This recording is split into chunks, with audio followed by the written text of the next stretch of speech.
Shri Gurubhyo Namaha.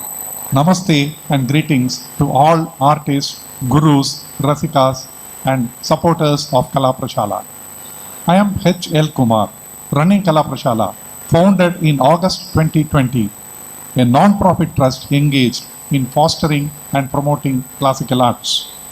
As you are all aware, Kala Prashala is doing a musical infotainment program called Off-Stage Series, loaded with many popular segments, one of them being mSamvaad, which you would have seen the first episode a few days back. In this segment of mSamvaad, a musical discussion and deliberation program, in the first episode, we were discussing Trinity of Carnatic music with special reference to Sri Shyama Shastri, who is a renowned Devi Bhakta and Upasaka and a Pujaga of Bangaru Kamakshi. Today, in our second episode of mSamvaad, we are going to dwell on the topic Music Concert Insights. In this subject, let us together look into a few facets of Carnatic music, including the artist, planning, preparing, and presenting aspects with regard to a Carnatic music concert. It is my pleasure to now introduce two amazing artists who are being part of this mSamvaad program today. Today's program is featuring two wonderful artists, Yadushree Srividya Vadlamani sitting on my left and Yadushree Venkatesh sitting on my right. I hope we will have a wonderful time listening to the beautiful mSamvaad episode of Kala Prashala titled Music Concert Insights. As the first step, let us have the pleasure to have these two artists introduce themselves personally as well as musically. గురులేక ఎటువంటి గూనికి తెలియకపోదు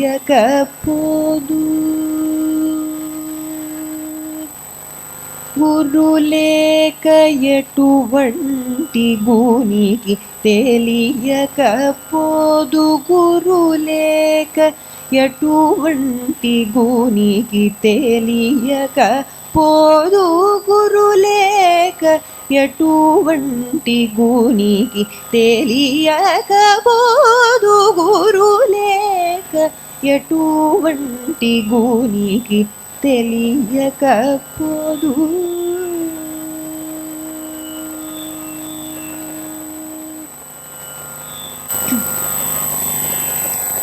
మకర కుండలధర మోహన వేష మకర కుండలధర మోహన వేష రుక్మిణీ వల్లభ పాండ్యవ పోష దేవకి నందన నందముకుంద దేవకి నందన నందముకుంద వందితమునిగణ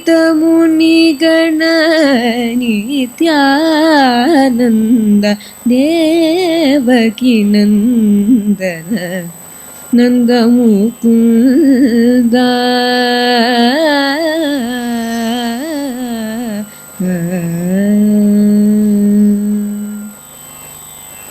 As we started the program today saying Shri Gurubhyo Namaha, today Yadushree Srividya Vadlamani has started with a Guru Vandanam in Ragam Gauri Manohari, followed by Yadushree, Venkatesh, touching on Bhageshri and Sindhu Bhairavi in her Devaki Nandana song.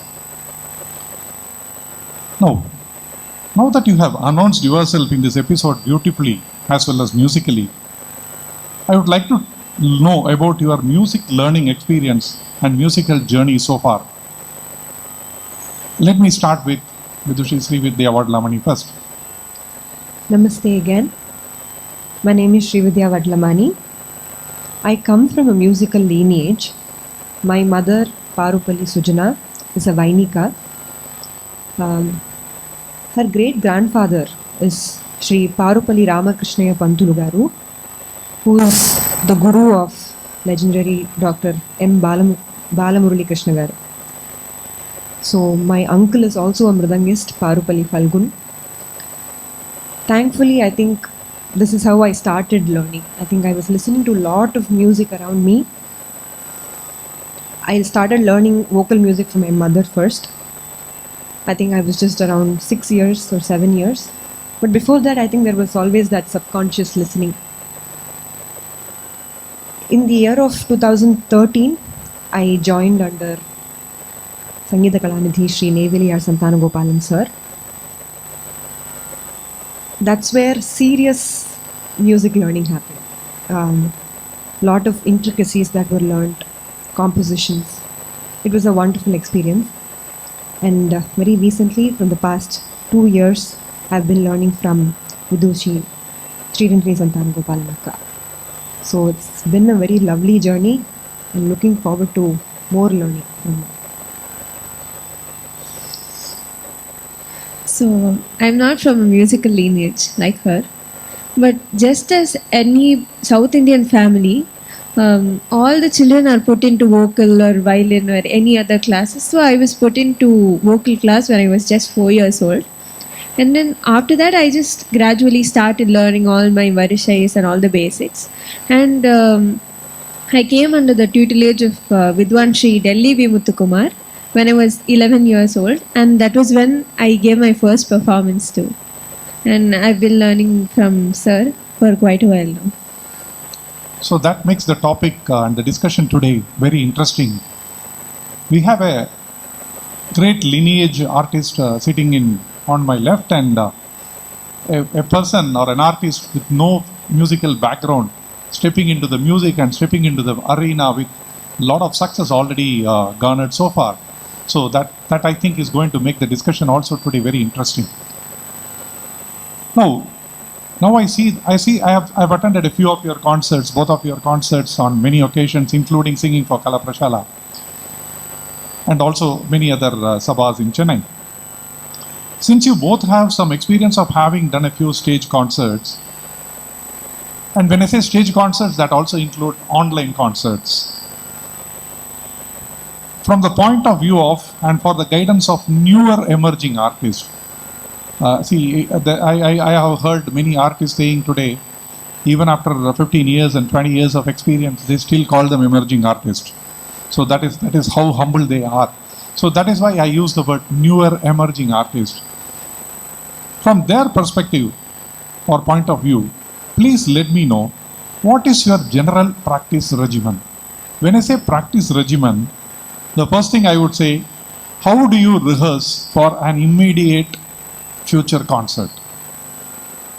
The second will be, imagine you are taking part in a competition where a lot of emerging concert or emerging artists, stalwarts, do participate with you and compete with you. The third one will be a musical offering in front of a guru. It's a musical offering or an obeisance to your guru, or a simple routine or a regular practice. So from these 4 points, I would like to listen to your point of view, which is going to tell about your experience, your practice, your regimen. At the same time, it will be an eye-opener for also the new emerging younger artists also. I'll start with you. So, talking about concerts, we generally have a rough idea about what we are going to sing in terms of the kritis, the manodharma, and the structure of our whole concert. This will vary based on the occasion that we perform, based on the co-artists that we are performing with. So for a practice, for a concert, we generally check with the lyrics and go through it once and rehearse the sangadis, and sometimes we also like go through the core wise and tell the artists what we are going to do. So how do you prepare for a concert specifically? You know, you would have done a few concerts in the last, say, 3 to 4 months or 5 months. So it has to be, particularly it has to be different, right? You cannot, because there might be repeat rasikas and some of the stalwarts, and there will be some review writing press people also will be there. So how do you plan for that? You know, how you don't repeat? Say, for example, I know an artist who the previous concert she has sung a Todi. So this concert she will not even sing a Sindhu Bhairavi. So from that perspective, how do you relate to the preparations or the even choice of kritis, etc.? So I generally do not repeat my main and sub main as much as possible, and maybe only a few times I've sung the same thing in like whole of 3-4 years which I've been performing properly. And I always try for new ragas for at least sub main, because main we have to do like Shankarabharam, Todi Kalyani. That is something that we are comfortable with and that we try to do all the time, so that the audiences can relate to us on a large scale. But for sub main, because it's a shorter piece, we can experiment. So I always go with newer ragas, not new exactly, but something that I haven't performed before. I'm reserving the question of thought. experimenting to a discussion later. She used the word experimenting. I'm going to talk about it later. Yeah. Please. Just to add on what Yadushree said, there are two schools of thoughts. One is trying to experiment, two, trying to perfect the same ragam, even though it's been repeated. So if I'm taking a Kararapriya in my previous concert, yes, immediately I might not perform it, but in a week's gap, if I have another concert, I might try it again to see, oh, and the sangati appo seriya varla, ippo try pannalama thiruppi. You know, that approach would be there. So I think we can do both, experiment and try to perfect it by repeatedly singing in concerts. So now talking about taking part in a competition, which is the second point, it's a very structured practice. This is where you're trying to focus on the judges' point of view and you want to win the prize. That's the goal here. So you would practice it in a way where everything is perfect, tip-top. So in competitions, there are different levels, right? One is just a kriti competition, concert competition, manodharmam involved, just few kritis with manodharmam. So everything has the same approach, but if you're confident, you can try experiment on stage. You have to be very, very adaptable to the situation there, and now you have to sing for the judge. So if you know the judge and you know that this is what the judge will like, on spot you will have to change it. So this is how we generally practice for a competition. Now getting to the third point, a musical offering. I'll split this into two. One is offering in a temple and offering before a guru. So while I'm singing in a temple, my main focus is to entertain the bhaktas there. It's bhakti oriented. So I will choose kritis such way that they can relate to me and something very famous, you know. Like for example, a Kurayundramillai. Kurayundramillai, correct. Vatapi Ganapatini. You know, all these are famous. Banturiti Kuluvu. So I will sing such compositions, and I generally won't focus much on the musical intricacies. We'll try to offer as many kritis as possible than sing manodharma. Yes, not so much of manodharma. I will present lot more compositions. And now talking about offering before my guru, I think that's the... I think you are part of a wonderful group called Shishyakulam. Shishyakulam, yes. Shishyakulam, and now even Tapasya, Srividya's Tapasya. So the challenge is, there is a beauty towards it, performing in front of my guru, but the challenging aspect is oru bayam irundinde irukum. So, you know, what does my guru think of my music? So appo adula vandu konjam tadumarudhu, it's not perfect, but it has its own beauty. I can do anything and everything. I know my guru will be like, oh, you tried this, good job. Oh, idu varala, try it again. So there is that mix of both. He will challenge you at the same time, motivate you. So you will tend to be more adventurous because anyway you will get corrected after this, and that's Yes. going to help you in the next concert. Correct, absolutely. This is how I approach. Musical offering in front of your guru need not happen only in formal Yes. places. Informal, It could also yes. be like for a general class. Correct. In Absolutely. that also we try a lot of stuff. Yeah, So, with my guru as well. Yeah. You know.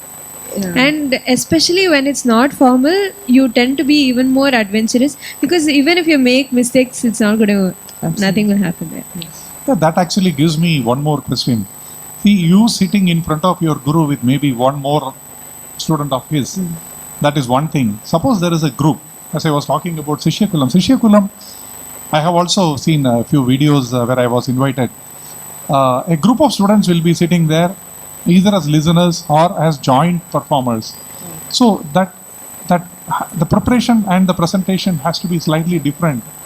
If it is it's not a one student or a two student in front of the, how do you prepare for that if you have to do that? So generally, it actually differs from a collaboration that we do with the other artists because we have to make differences to our Pathantaram. But if it's if you're from the same school, you already know what you're going to do. It'll be it'll be a little more easy to do that. And we have to generally practice and go through everything just like a regular concert, but you'll just have to do more rehearsals with them. So that one more, I have heard that many artists do something called jamming session, where students of the same guru, ideally, and sometimes students of different gurus, but follow a similar school of learning. So both of you, have you done any jamming, participated in any jamming sessions, and can you tell me your experience as to how useful it is, how challenging it is, and how beneficial it is? Yes. So I have been a part of such jamming sessions, mainly with students of the same school. So Shishyakulam, we have sat and practiced. The beauty of that practice session is, even though we learn from the same guru, our style of singing differs. It's not exactly similar. The voice structure is different. The Manodharmam thought process is different. But we come from the same school. So what I mean is, we learn the Kriti Padantaram the same way, but how we present it is very different. So because our Manodharmam abilities are very, very different and unique in its own way, it's a blast. We thoroughly enjoy such jamming sessions because if somebody puts in one idea, the other person will come up with another idea, which will just build on that idea, which is very beautiful. And it's challenging. Yes, sometimes you just have to keep up with the ideas that are coming up. We cannot drop down. Then the whole vibe of the jamming sessions drops. So to just match up with that, that comes through multiple jamming sessions. It doesn't come the first time, but repeatedly when we keep doing it, it'll definitely motivate us and try to. It's a good competitive spirit that comes in. So it's a wonderful experience.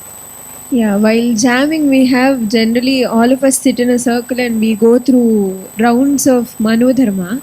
So that's very enriching to know what other people think because it's the same raga, same tala, everything is, and you have to end in this swaram to take. So all these givens are the same, but how do you approach it differently? So that is when we learn a lot from the same age group. It's not like they are senior or junior. So within our age and within the small knowledge that we have, we still have so many perspectives. So you use the word competition, so that gives me one more point in that. See, there is always something, any artist, the first objective is to impress. Right. You have to impress somebody all the time, every time. When you are doing practice at home, you are impressing yourself. You are sitting in a concert hall like this, you are going to impress the audience, including very tough people who are not easily appreciative of what you do. Because they want you to help grow. That is why they will not just like that appreciate. They will give you constructive criticisms and suggestions so that you will improve on that Bhairavi or Mukhari. How the shades of Mukhari came in during your Bhairavi. all those things which may not be visible to a normal passerby Rasika. Passerby Rasika means they come and enjoy the music and they appreciate, they congratulate you and go away. But these are the people who are going to tell you where you missed on that Bhairavi, and Mukari just came in and went fractionally for like 3 seconds. So these are some things these people are going to do. So you have to impress a variety of people throughout. Now, my question or the final point will be, how would you want to create an impression is in front of your guru, and you have to definitely outsmart the other disciples of your own guru, thereby also having a personal satisfaction, and you also win, I also win. You won there, I win here. So that kind of an attitude. So do you have any experience you can relate, which having done something like that, it has helped in your next presentation or a next concert or a next rendition, either in front of a guru or a temple or a sabha? Do you have any such experience you can relate to? Yes, I can relate to it, definitely. On top of my head, recently we performed a concert for GCMA. 9 of us were singing together. So, on the Samayatla we were singing Mand Tilana. So, yeah, we can relate because she was also part of the program. So, there is this one Sangati that I always practiced. Literally bathroom singing. It was never that I sat down and practiced that Sangati. But one da nanna irukkum. So, in the flow that we were singing, I just dropped that Sangati, and I was surprised that I could sing it, as well as the audience were surprised. Nobody saw it coming, but I thought, okay, on the point, but I know what was running in my head. I was like in a dilemma whether should I sing, should I not sing? Can I just let it go? If I let it go, nothing will happen. But if I don't sing it correctly, it'll uprightly show that I'm not going to sing it correctly. But I just went with the flow and my gut feeling. I went for it, and thankfully it came well. And all of us were surprised, and the audience were surprised. It felt great. I came out, I'm like, I could do this. That it motivated me really. And from then on, I think I'm going to keep it as a routine, that whenever that Tilana is, I'm going to present it, that Sangati should come. So which means it was an improvisation with an out of syllabus of the rehearsal. Correct, absolutely. So what about you? Yeah. And don't tell me the same example. You can tell a different example because you are also part of it. Yeah, I was part of it, definitely. And that moment was mind-blowing. Nobody expected. And I was like, wow. So, and a lot of things like this happen generally on stage. So, I was part of the winning team of mSamvaad, which comes in Shankara TV. So, we all had rehearsals, and similarly, we were going through what we'll be singing. And at that moment, it doesn't even have to be different. The same thing can come out with a different effect. Absolutely. So something like that happened on the finals day. And one Viritam that I was supposed to sing, I rehearsed properly, Bahudari, and this is how it should be, because it's a finals and all of that. And I had gone to the stage and I closed my eyes. I sang well, and everybody was like, wow, I don't think I've heard this before. That's what everybody is. But it was the same Sangadis, everything was the same. So that really the changed. Presentation was. Yeah. So it showed that if you concentrate or if you actually go into that mood, the same thing will have a different color to it. Yes. Sometimes on stage it doesn't come. In practice it will come. That's because of that fear that comes with the stage performance. We want it to come, but it won't come. When you don't expect, okay, now, let's just not expect, let's just go in the flow. There are high chances of it coming correctly. Yeah. And vice versa also. Correct. Certain things you will never be able to do it in a practice. Right. You try whatever number of times. On stage. But during the performance on the stage, either because of the motivation you get from the mridangist or a wonderful support you get from the violinist, or you see a very knowledgeable audience, okay, let me do that. Yes. So sometimes it will come, more than what you think you can. Absolutely. Correct. Absolutely. So now we'll move on to one more important, we briefly touched upon, I think Yadushree touched upon it briefly in my previous question. What are the aspects you consider while preparing a song list? what is the song list? You start with a Varnam, then go with a small Kriti, then you probably go for a sub-main, then in between one more, then go for the main, then one more, then you probably go for Tillana. Tillana probably will come after one more. Okay. So probably you will sing a half devotional or a half inspirational, Semi-classical. semi-classical, something like that. Then you finally, like you said, Mand. There are a lot of Tillanas to.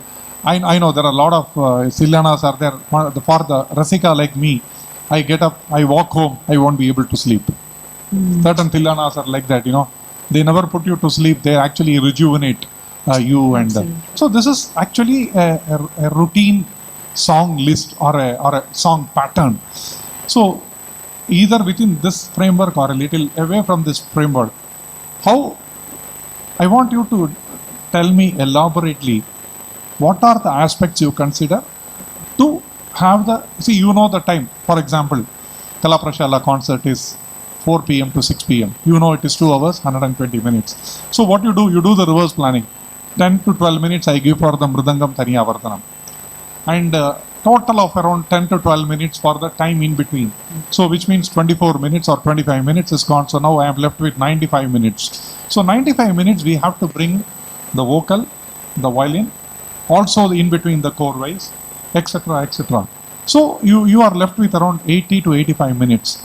So how do you fill this 80 to 85 minutes in a 120-minute concert with a beautiful selection of songs in such a way that you achieve your entire music learning objective and the impressing objective? How do you prepare a song list? I would like to get a very elaborate answer on that. Probably you can tell me with 1 or 2 examples also. So basically, when we create a song list, we go for the proportion. That is what every guru, every musician says. Proportion da ella alavula pannanu. So that is the main thing that we look at. So there shouldn't be too much of manodramam, too much of kriti presentations, or because you have a lot of time at the end, you cannot keep singing full tukadas. So it should be planned in such a way that everything is given equal weightage. If you see 1 hour concert in Music Academy, it should be the same presentation, or you should get the same feel as you would do for a 2.5 or 3 hours. That the bigger artists can achieve that. So we also are trying to do the same thing. So if it's like a 2-hour concert, we go for an Atatala Varnam, slowly present it 2 speeds, and then we go for a Ganesha Kriti and give a long rendition of Swaram so that everybody is into the mood. But if it's for a 1 hour presentation, we just go for one Kriti which is not necessarily Ganesha, it could be any starting of Kriti, and we just try to give the same effect irrespective of the duration. We consider the ambience that we are performing for the type of audiences that will come, like for temples it'll be bhaktas, for Music Academy or any other sabha it'll be proper listeners who need your manodharmam, and we also consider the co-artists, how comfortable we are with them to experiment. If you are going to sing a new raga, you should be confident that my violinist can handle it. So we should be able to look at various other aspects like that. So the violinist aspect, the co-artist aspect, please reserve your answer. I'm going to ask you about it later. That is something very, very important and very interesting answer for that question. I hope we will get today. Now I will... Yes. So the kind of list, one, we talk to our guru and say, this is what I think. Please give your suggestions. And we get it approved from my guru. Again, that happens depending on the venue. Again, as she mentioned, depending on the venue, kind of audience, the camaraderie I share with my co-artists.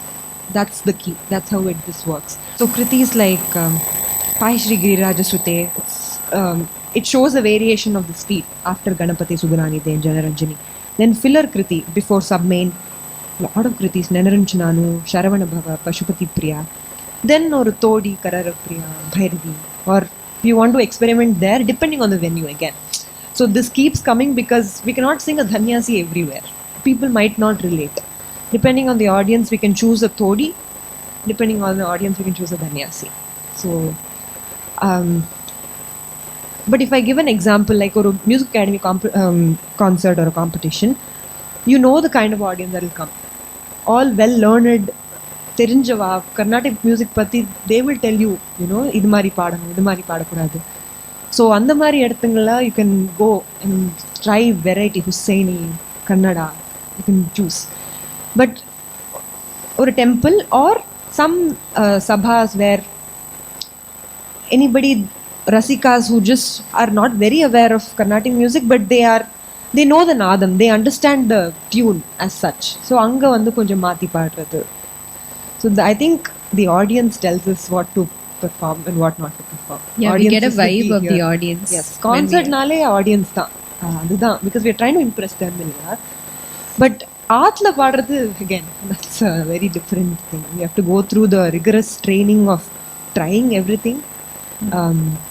For that we should know, okay, இது பாடினா இப்படி இருக்கும். So concertல பாடக்கூடாது, ஆத்துல பாடலாம், அந்த மாதிரி. So yeah. So you are mentioning about a very energizing peppy song on Lord Ganapati. Can you just demonstrate? Yes, sure.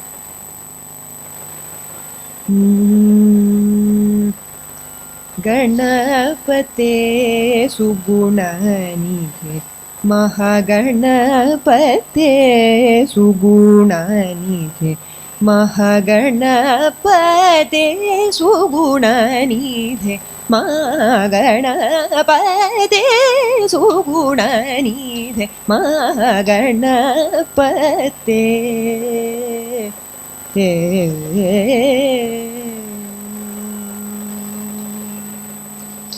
Actually, in many places in Kerala, we used to say even a tea shop guy or a pawnbroker guy, he can very well sing Vatapi Ganapati.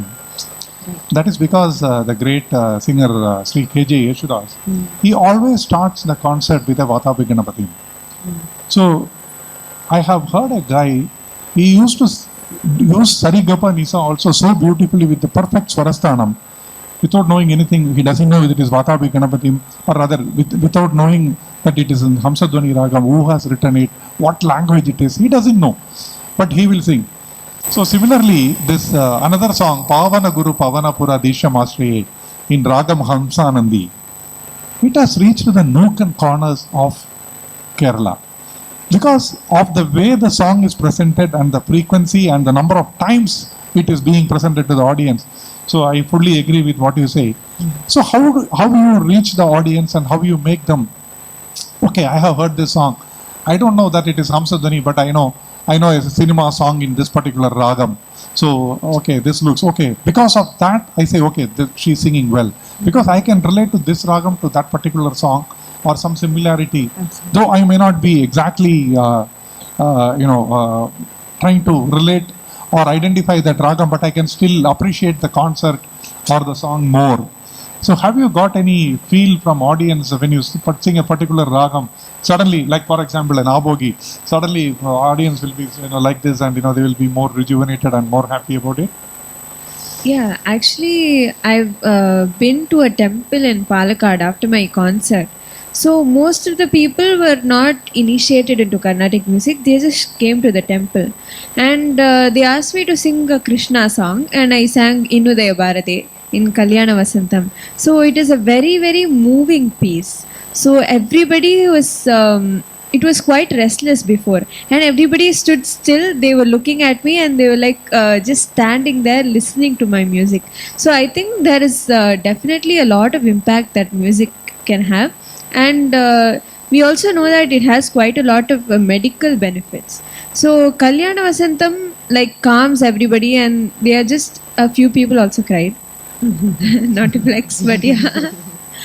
So different ragas have a lot of benefits. So you have emotionally touched the people.